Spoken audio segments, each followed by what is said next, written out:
বিদ্যুৎ খাতে নবায়নযোগ্য জ্বালানিকে ঘিরে এক বড় বিনিয়োগ সম্ভাবনা এখন আবারও আলোচনায়।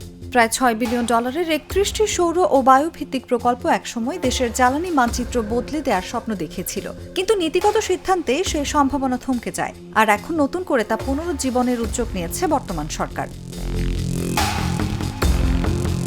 2024 সালের সেপ্টেম্বরে হাইকোর্টের একটি রায়ের ব্যাখ্যা সামনে এনে তৎকালীন সিদ্ধান্তে প্রকল্পগুলোর লেটার অব ইন্টেন্ট LOI বাতিল করা হয়। এতে মোট ৩,287 মেগাওয়াট বিদ্যুৎ উৎপাদনের সম্ভাবনাময় এসব প্রকল্প অনিশ্চয়তায় পড়ে। বিদেশি বিনিয়োগকারীদের মধ্যে তৈরি হয় আস্থার সংকট, থেমে যায় বহু প্রস্তুতিমূলক কাজ। সূত্র বলছে, এসব প্রকল্পের অনেকটিতে জমি অধিগ্রহণ, পরিবেশগত ছাড়পত্র, সম্ভাব্যতা যাচাই এবং বিদেশি অর্থায়নের প্রক্রিয়া প্রায় শেষ পর্যায়ে ছিল। প্রায় 90% বিনিয়োগ আসার কথা ছিল চীন, জাপান, যুক্তরাষ্ট্র, ইউরোপ ও মধ্যপ্রাচ্যের বিভিন্ন প্রতিষ্ঠান থেকে। পূর্ণ বাস্তবায়ন হলে প্রকল্পগুলো থেকে 2,942 মেগাওয়াট সৌর বিদ্যুৎ, 320 মেগাওয়াট বায়ু বিদ্যুৎ এবং 25 মেগাওয়াট বর্জ্যভিত্তিক বিদ্যুৎ জাতীয় গ্রিডে যুক্ত হওয়ার কথা ছিল।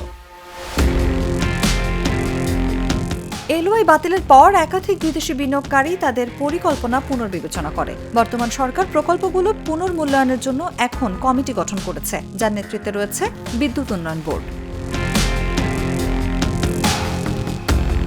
বিদ্যুৎ ও জ্বালানি খাত সংশ্লিষ্টদের মতে এই সিদ্ধান্ত শুধু প্রকল্প নয়, দেশের বিনিয়োগ ভাবমূর্তিতে প্রভাবও ফেলছে। কয়েকটি বিদেশি প্রতিষ্ঠান বিনিয়োগ প্রত্যাহারের কথাও ভাবছিল বলে জানা যায়।